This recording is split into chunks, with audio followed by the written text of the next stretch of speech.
الكريم اما بعد فاعوذ باللہ من الشیطان الرجیم بسم اللہ الرحمن الرحیم یا ایہا الذین آمنوا کتب علیکم الصیام، اے ایمان والو تم پر روزے فرض کیے۔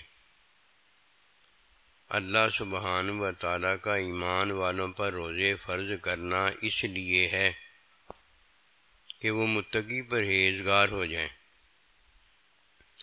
جب کوئی دینی تعلیم کے حصول میں متقی پرہیزگار ہوتا ہے تو یہ ہے جس کے لیے پورا قرآن مجید ہدایت بنتا ہے، اور یہ مومن اللہ پروردگار کے ساتھ کو پانے میں کامیاب ہو جاتا ہے۔ تقویٰ کی زندگی بڑی کامیابی ہے۔ جو تقویٰ کی زندگی کے حصول میں کوشاں نہیں ہوتا، اسے کیا پتہ دین کی تعلیم ہے ہی تقوی کے حصول کے لیے، اللہ سبحانہ و تعالیٰ کی عبادت ہے ہی تقوی کے حصول کے لیے۔ یہ جینا مرنا تقوی کے حصول میں ہی تو مومن کو دیا گیا ہے۔ اگر کوئی مومن اس بات کو نہیں جانتا تو وہ جو جانتا ہے یہی شیطانی اور یہی غیر انسانی چیز ہے، اور جس سے اللہ پروردگار نکالتا ہے تو اندھیرے ہوتے ہیں اور داخل فرماتا ہے تو یہ اللہ پروردگار کی طرف سے دین اور دین کی تعلیم ہوتی ہے۔ کوئی بڑا نصیب والا ہوتا ہے جسے دین کی تعلیم کی نشست و برخاست ملتی ہے، یعنی دین کے لیے وہ بیٹھتا ہے اور دین کے تعلیم کے حصول میں ہی جیتا اور مرتا ہے۔ اللہ اکبر کبیرہ، یہ وہ ہے جو پنگوڑے سے لے کر قبر تک اللہ نبی رسول کا ہو گیا ہے، اور جو تقویٰ نہیں جانتا وہ کیا جانتا ہے؟ اسے کیا پتہ کہ تقویٰ ہی تو حقیقی روح ہے جو اللہ پروردگار ہمیں دین میں دیتا ہے۔ فرمایا اس لیے روزہ تمہیں دیا گیا ہے، اور جمیع عبادات اللہ پروردگار اسی لیے ہمیں دیتا ہے کہ ہمیں تقوی کا حصول ہو جائے، ہم اللہ سبحانہ و تعالیٰ کے دین کا علم رکھنے والے ہو جائیں۔ جب کوئی دین کا علم رکھتا ہے تو ایک حکمی علم عبادت کا علم ہوتا ہے، اور ایک حقیقی علم اللہ پروردگار کی ذات صفات اور افعال کا علم ہوتا ہے۔ عطا بڑی ہے۔ دیکھیے، جب کوئی روزہ رکھتا ہے تو روزے میں تقوی کا حصول ہونا چاہیے۔ جب کوئی تقوی کے حصول میں زندگی گزارتا ہے تو یہ اللہ کا بندہ مومن متقی پرہیزگار ہوتا ہے۔ تقوی کے حصول میں زندگی یہ ہے کہ جب اللہ سبحانہ و تعالیٰ نے ہمیں دین اسلام میں داخل کیا ہے تو اسلام میں پورے کے پورے داخل ہو جائیں۔ پورے کا پورا داخل ہونے والا وہ ہے جو متقی پرہیزگار تقوی کے حصول میں جیتا اور مرتا ہے۔ تقوی کے حصول میں جینا مرنا اور اللہ کی رضا کو پانا یہ ہے کہ اللہ پروردگار کا حکم جب مانے تو حکم ماننا عبادت جانے۔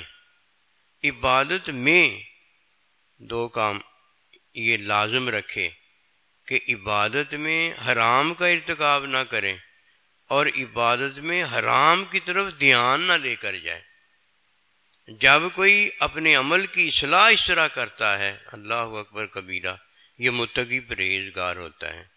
اب جب کوئی اصلاح کرتا ہے تو متقی پرہیزگار ہوتا ہے، اور کسی کے عمل کی اصلاح یہ ہوتی ہے کہ حکم کی تعلیم پر عمل کرے اور نافرمانی یعنی حکم کی تعلیم کی نافرمانی کی طرف دھیان نہ لے کر جائے۔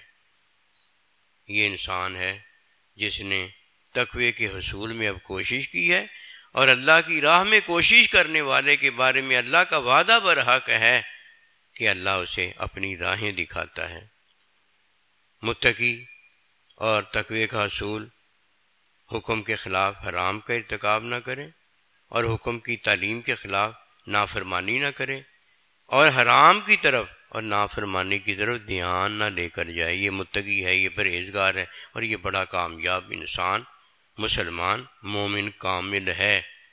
اس کے علاوہ بنیادی بات جو اس بات میں ذہن نشین رکھنی ہے، یہ مومن کی شان آن ہے جو اللہ پروردگار بتاتا ہے، وہ یہ ہے کہ کسی ایسے انسان شیطان کی نشست نہیں کرنی، صحبت نہیں کرنی مجلس نہیں کرنی جو حکمی تعلیم کے خلاف ہے، جو حکمی تعلیم کے خلاف ہے، اور لوگوں کے عملوں کی تبلیغ کرتا ہے، اس کے ساتھ نشست و برخاست دینی کرنے کی ضرورت اس لیے نہیں ہے کہ یہ انسان شیطان ہے جس کی فرما برداری کا حکم نہیں آیا، اور اللہ پروردگار کا جو حکم ہے وہ یہ ہے کہ اتقوا اللہ، تقوی اختیار کرو، وَكُونُوا مَعَ الصَّادِقِينَ، اور میرے سچے بندوں کے ساتھ ہو جاؤ۔ یہ حکمی علم کے اندر بڑا ضروری ہے، جو تقوی کے حصول میں لگا ہے اور متقی ہوتا ہے۔ اور اس کے بعد علم الہی کے اندر اللہ پروردگار کی ذات، صفات اور افعال کے خلاف عقیدہ نہ رکھا جائے۔ جب کوئی اللہ کی ذات، صفات اور افعال کے خلاف عقیدہ رکھتا ہے، اسے کیا پتا یہ خود انسان شیطان ہو جاتا ہے، جس سے اللہ سبحانہ و تعالی، جس کی صحبت کرنے سے اللہ پروردگار منع فرماتا ہے۔ اور علم الہی کے اندر اس بات کا جاننا بڑا ضروری ہے کہ اللہ اس بات کو لازم کرتا ہے کہ جو اللہ سبحانہ و تعالیٰ کی ذات، صفات، افعال کے خلاف عقیدہ رکھتا ہے، اس کی صحبت و مجلس نہیں کی جاتی۔ یہ ایسا انسان شیطان ہوتا ہے جو لوگوں کے عملوں کی تبلیغ کرتا ہے۔ حکمی علم نہ رکھنے والا بھی لوگوں کے عملوں کی تبلیغ کرتا ہے، اور علم حقیقی نہ رکھنے والا وہ بھی لوگوں کے عملوں کی تبلیغ کرتا ہے۔ ان سے پرہیز کرنا ضروری ہے کہ فرمایا کہ اے ایمان والو، اللہ سے ڈرو، وَكُونُوا مَعَ الصَّادِقِينَ، اور میرے سچے بندوں کے ساتھ ہو جاؤ۔ اللہ اکبر کبیرہ، اللہ بہت بڑا ہے جو اپنے بندے کو خود تعلیم دیتا ہے، خود ہدایت دیتا ہے، خود بے حیائی اور برے کاموں سے روکتا، منع کرتا، اور اسے اللہ پروردگار اپنے دین کی خصوصی رحمتوں، محبتوں میں داخل فرماتا ہے۔ وما توفیقی الا باللہ۔ اللہ